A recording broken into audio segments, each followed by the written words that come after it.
Maligayang Pasko po sa inyo. May mga nagtataka po, bakit hindi tayo laging merong service pag araw ng Pasko? Kahit anong araw mataon. Halimbawa, natapat ng Webes, natapat ng Miyerkules, ba't hindi tayo nagsa-service? Mangyari, ang Pasko po, ang kahulugan niya ay napakarami. At isa dyan yung love of God for families. And we don't want our services to be divisive issues among families. Hindi naman yung 100% member ng buong clan, member ng church natin eh. Not everybody in the family attends the same church. Kumisan, iba-iba pa nga relihiyon nila. Kaya ayaw natin na kung meron tayong pagdiriwang, yung mga members natin ay maobligang umattend. Dahil para magigilty sila pag hindi sila attend. Tapos in the middle of their Noche Buena or their morning, Christmas morning, aalis sila, iiwan nila yung families nila. Tuloy, nagdaramdam sa atin yung mga families nila na iniiwan nila just to be with us for a religious service. Dahil naniniwala naman tayo, ang dami-dami namang araw para tayo talaga mag-worship, mag-aral, at magturuan sa isa't isa. That's why we give way to the family. Nagbibigay daan tayo sa mga events na very important to the family. Ganon din yung mga Holy Week events. Hindi tayo gumagawa ng mga services dahil ang mga tao umuwi sa mga pamilya nila sa probinsya, ayaw nating hati ang loob nila. At siyempre, pag lagi mong sinike up na sa Lord ito, unahin ng Lord, atin talaga sila, pero wala sila doon sa family event. And it is not a good testimony to the families that our church activities divide them. Kaya tayo nagbibigay daan, marami naman tayo ibang pagkakataon para sumamba, para mag-aral. Paulit-ulit, kuminsan yung kwento ng Belen, paulit-ulit yung kwento kung paano sinilang si Jesus. Sa uladong na natin yan. Pero merong iba pang mahalaga, bagamat yan ay napakahalaga. Yung bakit isinilang si Jesus. Hindi kung paano, kung anong araw, anong petsa. We don't celebrate the birth date of Jesus. We celebrate the birth. So it doesn't matter kung anong date yan mataon o matapat. Pinagtatalo-talunan kuminsan niya mga yan. Anong date? Does it matter? Lagi kong sinasabi, gusto mo mag-celebrate ng March 4, di mag-March 4 ka, kaya lang wala ka kasabay. So it's a social convention na merong ganong klaseng date. Sinasabi ng iba, di ba galing niya sa isang pagan tradition na December 25th sa Europe noon, winter solstice is the longest night, and so they have these pagan celebrations. We say, well, there was a tradition before, pero hindi naman tayo ngayon nag-gather para ituloy yung tradition na yun eh. Ang ating pinagdiriwang, yung diwa, yung ideya that the Lord was born. And why December 25 sa West, lalo sa Europe, merong ganong event? Because it's the longest winter night. And alam niyo, sa kahabaan ng winter, marami dyan na nalulungkot, nade-depressed. In fact, there's a lot of suicides even now pag winter. So yung mga tao noon, gumawa sila ng adjustment, itinataon nila yung mga festival nila sa kalagitnaan ng winter season para magkaroon sila ng something to look forward to. Kasiyahan, it's a coping mechanism of societies, of civilizations. But now, no matter what date it falls, in fact, dapat nga araw-araw nagsiselebrate tayo ng pagkakasilang ni Jesus. It's not the date that matters, it is the idea that the Lord was born. And it's not always just how He was born, what happened on that night when He was born, kundi bakit siya sinilang. Ano nga ba talaga ang mensahe ng pagkakasilang ni Jesus? Ephesians 4:31-32. Get rid of all bitterness, rage and anger, brawling and slander, along with every form of malice. Be kind and compassionate to one another, forgiving each other, just as in Christ, God forgave you. Kaya may Pasko, because God likes to forgive us. God likes to restore our relationship with Him, at ang Panginoong Jesus ang naging daan, naging tulay sa nagkalayong relasyon ng Diyos at ng tao. Kung araw-araw, taon-taon, nagpapasko tayo, pero meron pa tayong iniingatang galit sa ating puso. Meron pa tayong mga kinikim-kim na sama ng loob. Meron pa tayong pinagtataniman ng galit. Meron pa tayong hindi kinakausap, kuminsan sa loob ng sarili nating bahay, habang kumakanta tayo ng Joy to the World. At kuminsan, kasamahan pa nga sa church, habang nagpupugad ang mga galit, sama ng loob at tampo sa ating puso, at nagtatagal siya doon, nababaliwala ang mensahe ng Pasko. Kasi ang Panginoon, ang gusto niya tayo ay mapatawad ng Ama, magpatawad tayo sa isa't isa, humingi tayo ng tawad sa ating mga kasalanan, kasi yung kakulangan ng pagpapatawad ay napakabigat na dalahin. ng dibdib. Pag may galit ka, hindi makukumpleto ang iyong saya. Pag nagkikimkim ka ng sama ng loob, hindi makukumpleto ang iyong saya. Sa mag-asawa na may isa o pareho silang nagkasala sa isa't isa, pag hindi mo pinatawad completely, pero magkasama rin naman kayo araw-araw, matabang ang samahan. Napakla pa nga, sayang, nagsama pa, kulang ang saya. Kaya ang itinuturo talaga ng Panginoong Hesus, pagpapatawaran. So yan ang atin ngayong challenge at kaligayahan sa celebration ngayon. I like you to think of people na meron kayong pagkukulang sa kanila at magpasya kayong humingi ng tawad in any form, in any way, para matapos na yon. At kung meron na kayo naman yung galit, kayo may sama ng loob, magpatawad na tayo ngayon. Bigyan natin ng kahulugan ng ating pagsasama-sama ngayon na makalaya tayo sa lahat ng uri ng bigat. Bakit? Magpatawad tayo kasi Pasko naman. Panginoon, salamat po at may Pasko. At dahil dyan, maaari naming sariwain ang aming buhay, maaari naming pag-aralan ang aming mga ginagawa, at maaari naming ihanap ng liwanag ang aming mga kadiliman, ituwid ang aming mga kalikuan. Mangusap po kayo sa amin, para sa aming pagsasaya, maging malalim, maging malawak at mataas ang kahulugan, na ngayon magpapalaya kayo ng mga tao, Panginoon, mula sa mga sama ng loob, mga galit, valid or not valid, but just the same, these negative feelings affect us. We like to surrender our hearts to you today. Bilang pagkilala ng dahilan kung ba't isinilang ang iyong anak na si Jesus. Kayong mangaral, kayo ang magpagaling at magpalakas sa amin upang gawin ang tamang gawin. Dalangin namin ang lahat ng ito sa ngalan ng iyong anak na si Jesus. The main message of Jesus is forgiveness and acceptance. Kaya dapat yun ang na-emphasize sa Pasko.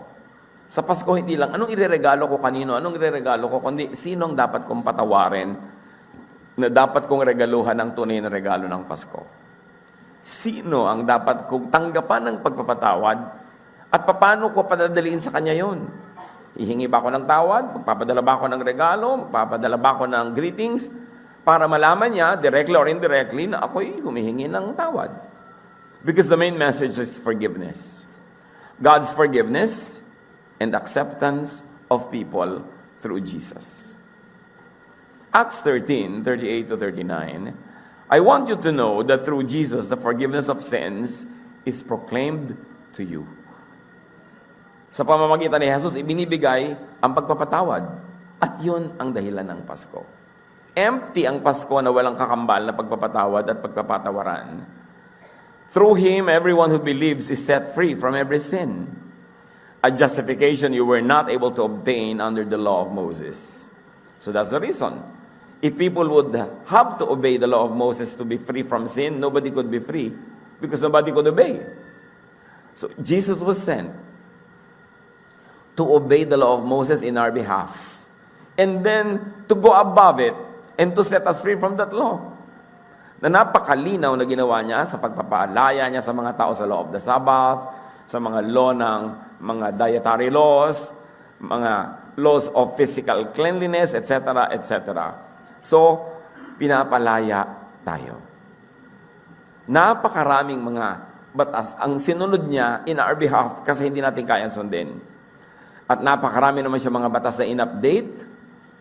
Ginawa niya ang interpretation na very loving, very kind, para hindi na tayo laging kulang. Ang ginawa niya, the Lord reinterpreted the law. And the reinterpretation of Jesus is a loving interpretation. Kasi pwede maging unloving ang interpretation of the law. Pwede yan na maging cruel, pwede maging unkind, pwede ka mambato ng kapwa. But the Lord said, I give you one command and that is love. So dapat loving ang application. Pag hindi mo kayang i-apply in a loving way, well, charge it to history. May bago ng law na umiiral, the law of love. Mahiwaga kung paano tayo pinapatawad, kung paano tayo nililinis, pero ang mahalaga, gawin natin yung kaya nating maintindihan. At yun ang ipinapagawa sa atin, people's forgiveness and acceptance of others. hindi man natin lubos na maunawa kung paano umaandar yung method ng Panginoon sa pagpapatawad, ang alam natin ganito, pag nagpatawad ka sa kapwa mo, pinapatawad ka rin ng Diyos. At pag hindi ka nagpapatawad, nagiging hadlang yon para ikaw din ay mapatawad ng lubos. Mark 11:25, and when you stand praying, if you hold anything against anyone, forgive them, so that your Father in heaven may forgive your sins. Pag doon nananalangin ka at alam mong meron ka pang kinikimkim na galit, kahinino man, patawarin mo na para patawarin ka rin ng Diyos. At hindi lang sa prayer yon. So if you like to hold Christmas celebrations, or before you do that, magpatawad ka para magkaroon ng kabuluhan ang iyong celebration. It is important that we forgive. The theology of forgiveness of God of all sin is sometimes above us, is sometimes beyond us. But the method of how we can be forgiven is very clear. Forgive others, and you get forgiven. And you can operate in that level. Hindi na kailangan maging very profound yung understanding ng mga ideya. I-apply mo na lang on the ground. Be forgiving, and you get forgiven. Jesus likes us to get forgiven by others. Kaya itinuturo niya sa atin, humingi ka ng tawad, pay, restitute, be reconciled with one another. Kasi alam ng Panginoon that life is a lot nicer, easier, more beautiful pag walang galit sa atin. Lalo kung malapit sa atin yung mga yon. Kaya tinuturoan niya tayo magpakumbaba, humingi ng tawad, para walang hidwaan na nagaganap. Matthew 5:23-24. Therefore, if you are offering your gift at the altar, and there remember that your brother or sister has something against you, leave your gift there in front of the altar. First, go and be reconciled to them, then come and offer your gift. And this is the Lord speaking. Meron kang inihahandog sa Panginoon, naalala mo may galit sa'yo, merong may sama ng loob sa'yo, iwan mo muna yung handog mo, puntahan mo muna siya at makipag-asundo ka. Of course, the context is you all live in a small village. If that is not possible to do physically, it can be done electronically or any other way. But the important thing is this: as you do your religious activities, as you go through your spiritual development, never leave behind people who are angry at you, people whom you have wronged, or probably you have not even wronged, but they think you've wronged them. Ang mahalaga is to clear the air, ayusin, yun ang requirement ng Diyos. Mahirap itong sundin. May mga religious leaders, teachers, kainam-ina magturo, very faithful sa ministry, mga musician, pero may mga kasamaan ng loob. Kaya naman, hindi natin nagalubos na nararanasan yung kumpletong pagpapala ng Diyos. Sundin na lang natin. Kung kahit tayo nabe-bless, kaya meron tayong mga kagalit, nagagalit tayo, hindi tayo nagpapatawad, pero hindi natin alam what we're missing by not obeying God completely. Pinuturoan niya tayong humingi ng tawad at magpatawad, hindi para tayo kawawain. Alam niyang that is the best way to live. Lalo't kamag-anak mo, kasambahay mo, kasama mo sa bahay, kapamilya, katrabaho. Because whenever there is anger and there's lack of forgiveness, the air is poisoned. The water is poisoned. There's poison in your lives. Kaya ngayon pa lang, nais ko isipin, sino ba ang mga malapit sa buhay nyo na merong nangyari noon, totoo man o hindi, exaggerated man o hindi ang dumating sa inyo, pero nagalit kayo. Hanggang kailan nyo dadalhin yung galit na yan? Ilang Pasko na dadalhin nyo pa yan? Kumisa naman, kung naghihingalo na, nagpapatawaran din. Kung kailan may mga tubo-tubo na sa leg, hindi na makapagsalita, patawarin nyo na lang, agahan nyo na. Kasi sayang yung miles. Sayang yung buhay. Pupunta kayo sa mga reunion, hindi kayo nagpapansinan. Pupunta kayo sa mga okasyon, mahirap yung nakakapanigas ng leeg nang nagpapanggap kandi mo siya nakikita. So, padaliin ang buhay. Forgive others. As we are talking now with each other, sino ang number one sa listahan nyo na mahirap patawarin? Yun ang patawarin. Para hindi sayang ang Pasko. Pag nagagalit ka naman, wala ka rin na-achieve eh. Tumataas ang presyo ng iyong dugo, bumibilis ang iyong palpitation, tumataas din ang blood sugar ng mga galit. Yung mga negative feeling, very bad for the health. So, kaya gusto ng Panginoon, magpatawad ka na para gumaan ang iyong buhay. So, hindi pa rin ako binabayaran ng utang. Sa galit mo ba, nabayaran ka? Hindi rin, di ba? So, lugi ka, hindi ka binabayaran, tapos galit ka pa, doble lugi ka. Hindi ka na nabayaran, di one lugi, pero masaya ka naman, nagpatawad ka, di one lugi lang, hindi dalawang lugi yun. Ephesians 4:32, be kind and compassionate to one another, forgiving each other, just as in Christ, God forgave you. Ito siguro ang isa sa mga pinakapaulit-ulit na katuruan, to forgive. Pero pag umadara ating pride, ini-ignore natin yan. Sinusunod natin ang lahat, pero yan, huwag. Pero may kulang sa ating buhay. Pagka ganon. Forgive others and enjoy great blessings. If you are being blessed now, even with lack of forgiveness or insufficient forgiveness, you will be blessed even more. 1 Peter 3:9, do not repay evil with evil or insult with insult. On the contrary, repay evil with blessing. Because of this you were called, so that you may inherit a blessing. May kasamang pangako. Huwag mo daw susuklian ng mali ang kamalian. Bakit? Pareho lang kayo mali. You don't have the moral upper ground now. Pareho lang kayo. Nauna lang siya, pero ikaw yung mas recent. Pag pinatulan mo at ginawan mo rin ng mali. And very importantly, kumisa naman, marami sa atin, dahil sa ating pag-ibig sa Diyos, dahil sa ating kaliwanagan ng ating espiritu, nakakapagpatawad tayo ng iba. Sa iba nga, nagiging madali yun. Pero mahirap magpatawad sa sarili. Kasama dyan, mga kapatid, forgive yourself. Ano ang mga naging kasalanan mo na hindi mo patawad ang iyong sarili? Nasunog mo ang bahay nyo noon, nung lalaro kang bahay-bahayan? Yung nagkulang ka sa iyong magulang o kapatid o anak? O sa mag-asawa, nagtaksil ka? At dahil dinapuan ka ngayon ng kaliwanagan, nagkaroon ka ng guilt na hindi mo na mapatawad ang iyong sarili, mas mabigat yan pag sarili ang di pinapatawad. Kasi dala-dala mo yung guilt kahit saan ka pumunta. Pati yan kasama sa dahilan kung ba't isinilang si Jesus. Ang sabi ni Jesus sa Mark 12:31, love your neighbor as yourself. So to extend that, forgive your neighbor, forgive yourself. Hindi lang iba ang patatawarin mo, pati ang iyong sarili. Pag sinuri natin ang mga katuruan ni Jesus, una, huwag kang magkasala. Pangalawa, nagkasala ka na, wala na tayong magagawa, nagkasala ka, humingi ka ng tawad, patatawarin ka ng Diyos. Pagkatapos, hindi lang yon, ayaw niyang may dala kang guilt. Gusto niya burahin yung guilt. That's why the blood of Jesus washes all our sins.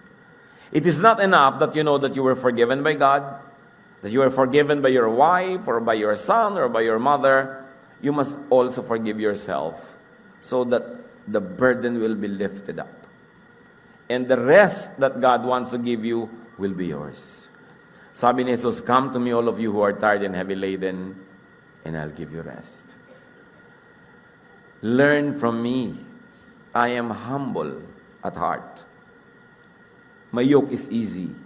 My burden is light. You will find rest for your souls. Ang gusto ni Jesus, tayo yung mapahinga. Meron pa ba kayong daladalang guilt? Kung naihingin nyo na yun ang tawad sa Diyos, at kung kasalanan sa kapwa, naihingin nyo na ng tawad, patawarin nyo na rin yung sarili, yan ang gift na ibigay nyo, kung may dinadala pa kayo. Mahirap mabuhay sa guilt. Alam nyo ng Diyos. Kaya ang dami-dami niyang laws na pinalitan ng love, kasi hindi mo rin man masunod, maging loving ka na lang, because love covers a multitude of sins. That's why the scriptures say, pag loving ka, ang dami mo kasalanan na nabubura. Ang daming ginagawa ng Panginoon na paraan para tayo makalaya sa kasalanan, sa burden ng kasalanan, sa kaparusahan ng kasalanan, at sa guilt dahil sa kasalanan. Hindi bagay sa tunay na mananampalataya ni Jesus, yung punong-puno pa ng guilt, kasi naihingi mo na yun ng tawad. Binayaran na rin ni Jesus ang bayad dyan. At ang gusto ng Panginoon, mapahinga ka. Kaya ang sabi nitong si Paul sa Philippians 3:13, meron akong past. One thing I do, forgetting what is behind and straining toward what is ahead. Sabi ni Pablo, yung nakaraan na, nililimot ko na yun. Ang aking makarumihan, ang aking mapagkakasala, ang aking makakulangan, ang ngayong tinututukan ko na lang yun, darating pa. Marami pa akong misyon, marami pa akong gagawing mabuti, so yung nakaraan, tama na. Kuminsan may mga kababayan na nag-abort. Dahil ayaw niyong sabihin sa magulang niyo na nagbuntis kayo, tapos nag-abort kayo, dala-dala niyo buong buhay. Kung hiningin niyo na yung tawad sa Diyos, pinatawad na kayo, move on. At huwag tayong nag-uusigan ng kasalanan ng isa't isa. Lalo kung mag-asawa na kayo, alam niyo mga naging kasalanan ng isa't isa nung nakaraan, yung mag-aaway kayo, ungkatin niyo. Hindi na nga inuungkat yan ng Diyos eh. Sabi sa Bible, as far as the east is from the west, He takes our sins away from us. He takes our sins to the depths of the sea. Kasi nung araw, walang nakakarating sa ilalim ng dagat. So yun yung metaphor, yun yung talinghaga. Yung ibig sabihin lang, kung saan ka hindi nakakarating, doon dinadala ng Diyos. Kalayo ang iyong kasalanan para hindi ka nausigin pa. So dapat tayo magpatawaran at pag nagpatawad, maglimutan ng kasalanan. Nagkamali sa iyong anak, nagkamali ang magulang, nagkamali ang asawa, pero nagkasundo kayong ituloy ang buhay, magkasama pa kayo, nagpatawaran kayo, ay kalimutan nyo na ang pag-ungkat-ungkat ng nakaraan. Brand new start. Para matamo natin yung pagpapalang gusto ng Diyos. Kapayapaan, katahimikan, at patuloy na pagmamahalan. Kasi mahirap namang mahalin yung sumbat ng sumbat sa iyo lagi. Nagagalit ka tuloy uli, makakagalit na naman kayo, lalaki ng lalaki yung gulo. So forgive others, forgive yourself, and enjoy peace. Kaya sabi ng mga anghel na nagbabaan nung isinilang si Jesus, peace on earth. Maraming kahulugan yun. Peace between humans and God, peace among humans. Kailangan merong peace on earth. Colossians 3:15, let the peace of Christ rule in your hearts. Kaya pag may nagpapakounsel sa akin noon, may gusto magpakasal, tatanong ko, ano na ang pinakamasamang ugali niyang nakita mo? Ngayon, nagko-contest na yung dalawa ng pinakamasamang ugaling nakita nila. Kasi kung hindi ko na kayo ikakasal, ngayon pa lang, kakagulo na kayo eh. Pag magpapakasal kayo, tanggapin nyo na ang papakasalan nyo ay hindi perfect. Tanggapin nyo na ang papakasalan nyo ay may ugali, mayroong asal. Na kung nagkamali na yan sa inyong engagement period, alam nyo na yung range, pero maaaring may ilabas pa yung mga iba. Kung hindi ka handa na tanggapin yun, huwag kang magpakasal. Kasi maghihiwalay din kayo. Ang mag-asawa na napakatagal ng pagsasama, minsan may kinakasal tayo na parang yung renewal of vows, 50 years, at tagal nun. Akala nyo, siguro ang bait-bait po ni Lolo, no? Kaya kayo nagtagal. Anak, ako ang mabait. Pinatawad ko lahat ang kabalbalan ng Lolo mo. Kumisa naman, gano'n naman yung Lolo, siya din nagpapatawad. Pero ito, lahat ng nagtatagal magkasama, hindi dahil mabait ang isa't isa, nagpapatawad sila. Kaya pagpapatawad ang relationship natin sa Diyos, hindi singil, pagpapatawad. At kung tayo pinapatawad ng Diyos, sino naman tayo para hindi magpatawad ng iba? You don't burn the bridge over which you two must pass. And it is the bridge of forgiveness that is your way to God. So don't burn that same bridge to go against people na ayaw niyong tanggapin. Forgive others. Let the peace of Christ rule in your hearts. John 14:15, sabi ni Jesus, if you love me, you will keep my commands. And Jesus gave actually just one command. Love one another. Lalo mag-asawa kayo, yan na yan. No return, no exchange. As is, Where is? Kasama na lahat yung mga dilapidation, depreciation, lahat. Mag-decide kayo na ganon, at lahat na magiging conflict yung in the future, magiging madali lang. Parang pag nangyari, yan na nga yun, kasama yun sa tinanggap ko. Kasama yan. Pag ganon ang policy, sasaya kayo. Huwag niyong ilagay ang kaligayahan ninyo, mag-asawa, magkapatid, magmagulang, anak, mga magkakasama sa trabaho. Huwag niyong ilagay ang kaligayahan niyo sa perfection ng kapwa. Ilagay niyo sa inyong willingness to forgive. Then walang makakaagaw ng kaligayahan niyo kasi kayo ang may hawak na kapangyarihan to forgive. Pero kung ang kaligayahan niyo ay nasa performance niya, hindi niyo hawak yun, siya ang may performance noon, you are not in control. But if your happiness will be in your willingness to forgive, it is in your hands, you can always dispense it. Then you will be in control of your situation. Make this Christmas extra special. Huwag na natin pag-usapan yung mga, kung ilan yung mga kambing doon sa Belen, mga tala. Alam na natin lahat yan eh. Ang gusto ko bigyan ng diin, bakit isinilang? Para tayo patawarin ng Diyos at para magpatawaran tayo sa isa't isa. So get forgiven. Kung alam nyo na merong may sama sa inyo ng loob, merong galit, gumawa kayo ng paraan to appease that anger. Kung may utang kayo, bayaran nyo. Kung wala pa kayo ibayad, at least i-acknowledge yung, hindi ko pa naman nililimutan yung utang ko, meron. Pero hindi pa lang kita mabayaran ngayon. Kasi napakalaking nervyos nung nagpautang nung dinadaan-daan, akala mo nakalibutan niya. Ikaw pa ngayon nahihiya magpaalala. So kung meron kayong ganon, sabihin nyo, hindi ko nalilimutan ang utang ko sa'yo. Huwag kang mag-alala, pag nakaya ko, babayaran kita. Yun lang malaking luwag sa dibdib na ina-acknowledge. Kung meron nagsama ng loob sa inyo, nagawa nyo man o hindi ng mali, go to them and tell them kung ano man ang nagawa ko o hindi ko nagawa. Patawarin mo ako. Huwag na kayong magtalo. Ikaw kasi, may ganun, hihingi ng tawad, tapos ikaw kasi, mamaya nag-aaway na naman. Pag humingi kayo ng tawad, sige na, akuin nyo na. Tulad ni Jesus, may kasalanan ba siya? Nung pinako siya sa krus? Wala. Inako. Para matapos ang usapan.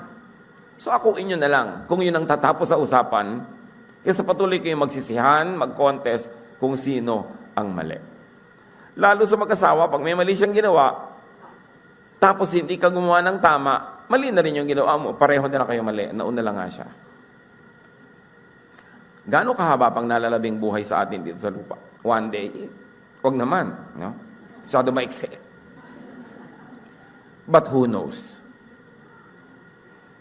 Dapat, bago tayo matulog, magkasundo ang mga dapat magkasundo. Aalis kayo ng bahay, huwag kayong aalis ng bahay nakagalit yung asawa nyo o magulang nyo o kapatid nyo. Hindi nyo alam kung pareho pa kayo makakawin buhay mamayang gabi. Bakit? Totoo naman ha. Yung maghihiwalay kayo may samaan ng loob. Kung may nangyari sa kanya, guilty ka ngayon. Humihingi ka ng tawad sa isang malamig na bangkay. At marami tayong nakitang ganyan mga drama. Dapat habang buhay, habang nag-uusap kayo, ayusin nyo yan. Meron kayo dapat deal. Hindi man tayo magkasundo, meron man tayong pagkagalitan, hindi tayo maghihiwalay na hindi ayos. Lalo kung nag-abroad pa, yung mahal nyo sa buhay, sasakay ng barko 10 buwan. Tapos 3 linggong walang signal. Alam nyo ba ng mga marino, pagka nasa dagat walang signal? Pag nakakita lang sila ng lupa, doon may pwede ng signal, tawagan niya sa mga asawa. E paano kung sa pamamagitan ng oras sa walang signal ay may nagganap na hindi maganda sa iyong mahal sa buhay? Sisisi ka. Do not keep a record of wrongs. Always pay when you can and if you must. And always forgive. Dapat sa accounting nyo laging zero balance. Dapat laging ganon. Kasi ganoon ang Panginoon sa atin. Get forgiven. So review, kaninong patawad ang kailangan mo ngayon? Make that decision kung wala siya ngayon. Pero kung nandito ngayon, katabi mo, pisilin mo ng konti ang palad niya na. Ibig sabihin nun, humingi ka na ng sorry. Ibig sabihin, may mag-asawa niya magkatabi, nag-aaway. Review and seek forgiveness. And if you can, and if you should, restitute.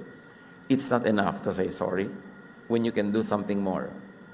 Restitute. Isa pang review mga kapatid, sino ang dapat mong patawarin Yan, the power is in your hands. Mas madali.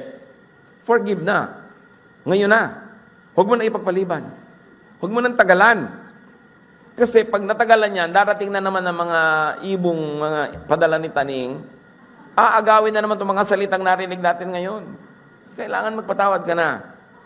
At kung pwede mamaya, pagkatapos ng ating pagkasanambahan, i-text mo na. Kahit hindi mo sabihin clearly, pinapatawad na kita, just say something. Eat na ba you? O, di ba? Ibig sabihin lang nun, okay na kayo. Give something na parang antisipo para wala nang bawian na nakipag-usap ka na. Kung kailangan mo mag-text ka, makipag-usap ka, magpatawad, at huwag nang magalit, huwag nang magtampo, kung ikaw yung may tampo.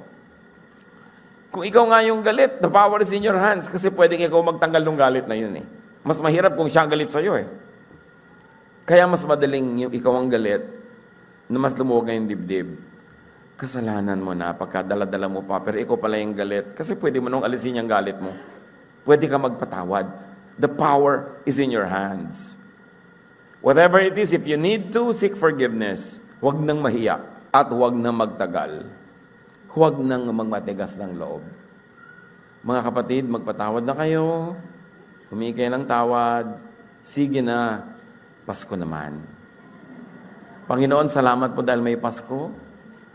At dahil dito, meron kaming malaking paghuhugutan ng lakas para magpatawad, para humingi ng tawad, para ayusin na aming mga relasyon.